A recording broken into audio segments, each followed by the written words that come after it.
Bonjour à tous et bienvenue dans cette nouvelle vidéo. Aujourd'hui, nous allons découvrir ensemble le logiciel Onshape. J'ai prévu une petite série de 3 vidéos dans un premier temps pour voir les possibilités du logiciel.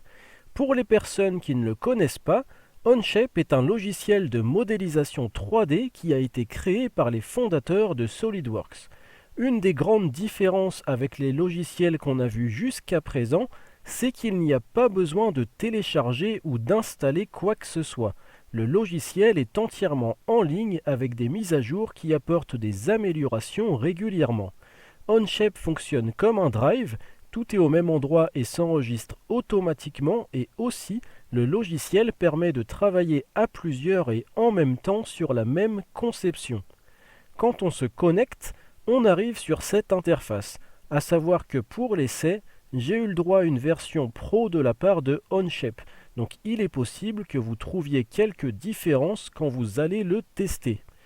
On va aller directement dans le concret en allant dans Créer puis Documents, on renseigne un nom et on a le logiciel qui se lance. On retrouve quelque chose d'assez commun avec les autres logiciels de modélisation 3D, à savoir une origine avec 3 plans, une arborescence et tous les outils classiques tels que l'extrusion, la révolution, le balayage, le lissage, etc.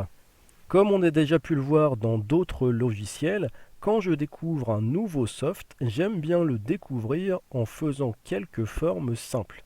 Donc c'est ce qu'on va faire ici également. On va créer une nouvelle esquisse sur ce plan. On va venir tracer un rectangle, donc on va prendre rectangle à partir du centre. On va partir de l'origine et on va tracer un rectangle de cette façon. Ce rectangle, on va le coter, donc on va dire qu'il fait 60 par 60, donc que c'est un carré, et on peut valider. À partir de cette esquisse, on va faire une extrusion, c'est-à-dire qu'on va donner du volume à notre esquisse. Je prends la fonction extrusion, je sélectionne l'esquisse, et on va extruder dans cette direction. On va faire une extrusion de 60 mm et on peut valider. Donc on voit qu'on peut obtenir très facilement un cube avec une esquisse et une extrusion. On va se remettre sur cette vue, on va faire quelques CTRL Z pour revenir en arrière et on va venir tracer une nouvelle esquisse, cette fois-ci sur ce plan. Là aussi ça va être un rectangle, mais rectangle par sommet. On trace le rectangle de cette façon en s'alignant avec l'origine. Ce rectangle, on va le coter. On va dire qu'il fait 20 mm par 60. Et on va le positionner. Donc on va renseigner une valeur entre cette ligne et l'origine. On va renseigner une valeur de 10 mm. On peut valider cette esquisse et avec cette esquisse, on va essayer de faire une révolution. Donc on va faire une révolution de notre rectangle autour d'un axe. Par contre, on voit qu'il n'y a pas d'axe, donc il va falloir le dessiner. Donc j'annule cette fonction. On va faire une nouvelle esquisse sur ce plan et on va tracer une ligne verticale qui va partir de l'origine de cette façon. On peut valider, reprendre la fonction révolution et là on peut faire la révolution autour de cet axe. Du fait que le rectangle soit décalé par rapport à l'origine, on obtient un cylindre percé. Donc on vient faire des CTRL Z pour revenir en arrière et on va tracer une autre forme de base qui va être une sphère. Donc on vient tracer un cercle de cette façon. On va dire que c'est un cercle de diamètre 60 mm. On va tracer une ligne verticale qui va traverser le cercle en son centre. Ensuite, on va venir supprimer toute la partie droite et on va pouvoir faire une révolution. Donc une révolution du demi-cercle autour de cet axe. Et on obtient une sphère. Donc il y a d'autres formes, enfin d'autres fonctions plutôt de base qu'on utilise assez régulièrement. Ça va être les congés et les chanfreins. Donc pour ça, on va venir retracer une esquisse ici. Ça va être un rectangle, donc qui va partir de l'origine. On va refaire un rectangle de 60 par 60 et on va extruder comme précédemment. Donc je prends la fonction extruder et on va extruder cette fois-ci par exemple de 100 mm. et on va pouvoir tester les congés et les chanfreins. Donc on va faire un congé sur cette arête. On va dire que c'est un congé de 20 mm de rayon. Et sur l'arête opposée, on va tester les chanfreins. On va faire ici un chanfrein de 10 mm. Autre fonction qu'on utilise assez régulièrement, c'est la fonction coque pour évider les pièces. Donc là, par exemple, on va dire qu'on supprime cette face et qu'on laisse une épaisseur partout de 3 mm. Et on peut valider. Chose qui est intéressante aussi, c'est de voir un petit peu comment ça se passe à l'intérieur. Donc on va sélectionner ce plan, on va faire un clic droit et on va faire une vue en coupe. Donc là, on voit qu'on a bien évidé la pièce. Une fois qu'on a vu ces quelques formes de base, ce qui va être intéressant pour une première approche du logiciel, ça va être de passer par un cas concret. Donc je vous propose de modéliser ensemble cette pièce à partir de ce plan. Pour ça, on va créer une nouvelle pièce, donc on va aller dans Créer document. Cette pièce, il faut la nommer, donc nous on va simplement mettre Test et on va cliquer sur Créer. À partir de là, on a le logiciel qui se lance. Donc on arrive sur l'interface de travail, on va pouvoir créer une nouvelle esquisse sur ce plan, et cette nouvelle esquisse, ça va être un rectangle à partir du centre. On va partir de l'origine et tracer un rectangle de cette façon. Ce rectangle, on va le coter, donc on dit qu'il fait 42 mm par 120, et on peut valider cette esquisse. À partir de cette esquisse, on va faire une extrusion. On va extruder dans cette direction d'une valeur de 10 mm. Et on peut valider. Ce qu'on va faire, c'est qu'on va finaliser totalement la plaque du bas avant de passer à la suite. Donc on va faire des congés sur ces 4 arêtes. Ça va être des congés d'une valeur de rayon de 10 mm. Donc on peut valider les congés. Ensuite, on va créer une nouvelle esquisse sur le dessus de cette plaque. On va d'ailleurs se mettre sur la vue de dessus. Et cette esquisse, ça va être 2 points qui vont être alignés avec l'origine. On va rajouter une contrainte de symétrie entre ces 2 points par rapport à ce plan. Et on va mettre une valeur d'anthrax entre ces 2 points. Et on va renseigner une valeur de 90 mm. Ensuite, on peut quitter cette esquisse. Et cette esquisse, ça va nous permettre de positionner 2 perçages.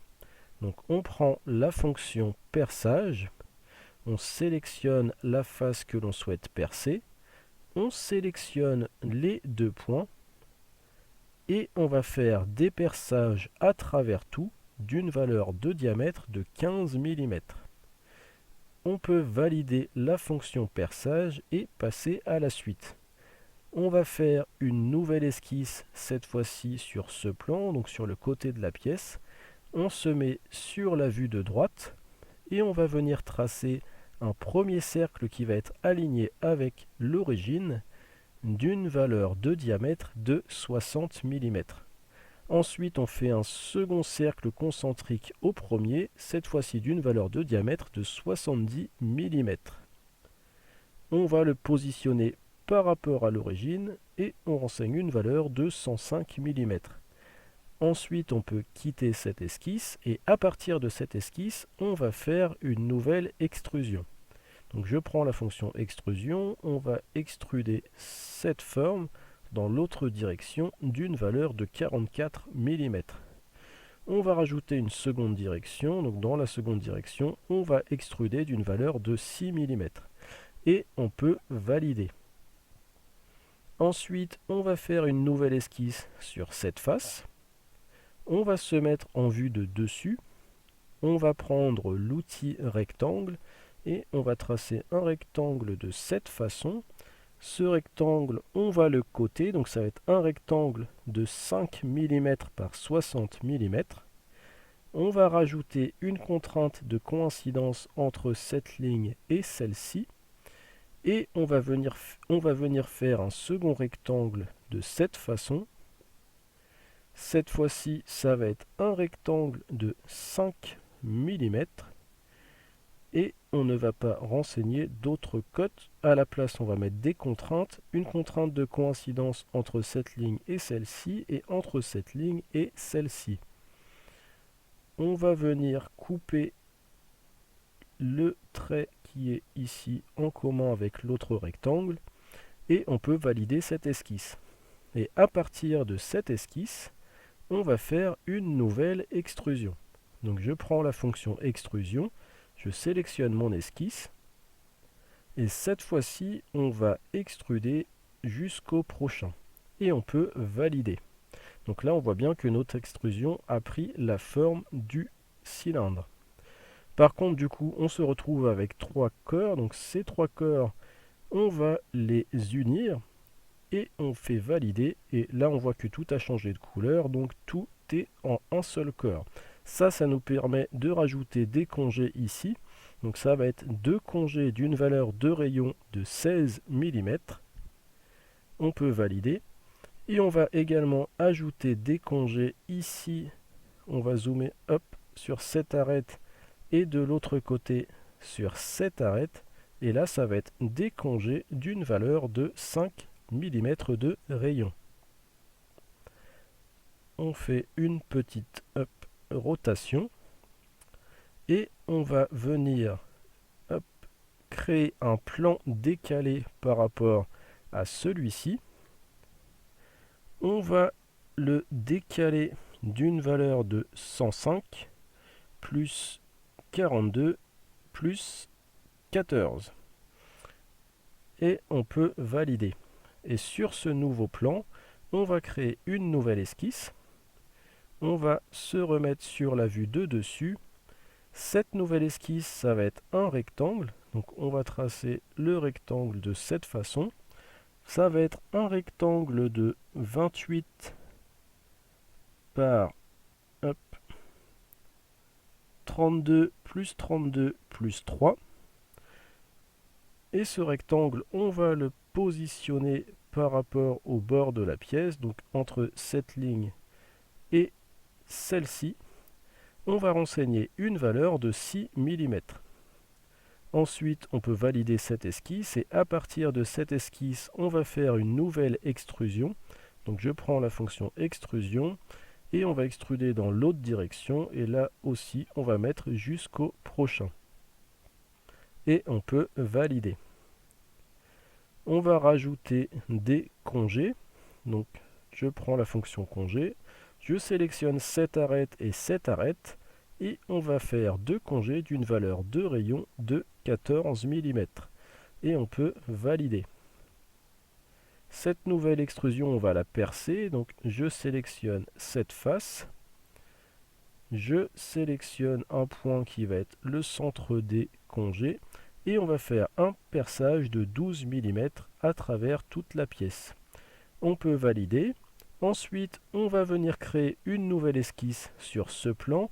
On se remet en vue de dessus. On va tracer un rectangle de cette façon. Ça va être un rectangle de 3 mm. Hop. Et on ne va pas renseigner l'autre cote. On peut valider. Là aussi, on va faire une nouvelle extrusion, mais cette fois-ci pour retirer de la matière. Donc je sélectionne cette esquisse, on va inverser la direction, on va agrandir un petit peu et on va choisir ici retirer et on peut valider. Donc là on voit qu'on a pu créer une fente en retirant la matière via l'extrusion. On va faire une nouvelle esquisse sur ce plan, on se remet en vue de face. Cette esquisse, ça va être une simple ligne, donc on va tracer une ligne de cette façon. On va mettre des contraintes de coïncidence entre ce point et cette ligne. On va zoomer un petit peu, on va déplacer ce point et on va mettre une cote entre ce point et celui-ci. Dans cette direction, on renseigne 0,5. On va remonter un petit peu le point. Et on va mettre une autre cotation entre ce point et celui-ci, mais dans l'autre direction. Et là, on va simplement mettre 0. Il va nous manquer une autre cote en bas entre ce point et celui-ci. On renseigne une valeur de 20 mm et on peut quitter cette esquisse. À partir de cette esquisse, on va faire une nervure. Donc on prend la fonction nervure ici, on sélectionne cette ligne, on va mettre une épaisseur de 6 mm. Hop, on fait une petite rotation pour voir ce que ça donne. Donc la rainure est bonne, on peut valider. Et on a maintenant la modélisation de cette pièce qui est terminée. J'espère que cette première vidéo vous aura plu. Le but aujourd'hui n'était pas forcément de faire un tutoriel détaillé, mais plutôt d'avoir une première approche du logiciel. Comme je vous l'ai dit en début de vidéo, il y en a 2 autres à suivre, donc n'hésitez pas à proposer des idées de sujets. N'hésitez pas également à poser vos questions en commentaire. D'ici là, vous pouvez tester gratuitement Onshape en cliquant sur le lien dans la description. Je vous invite comme d'habitude à liker et à partager la vidéo si elle vous a plu. Et moi je vous dis à bientôt pour la prochaine vidéo.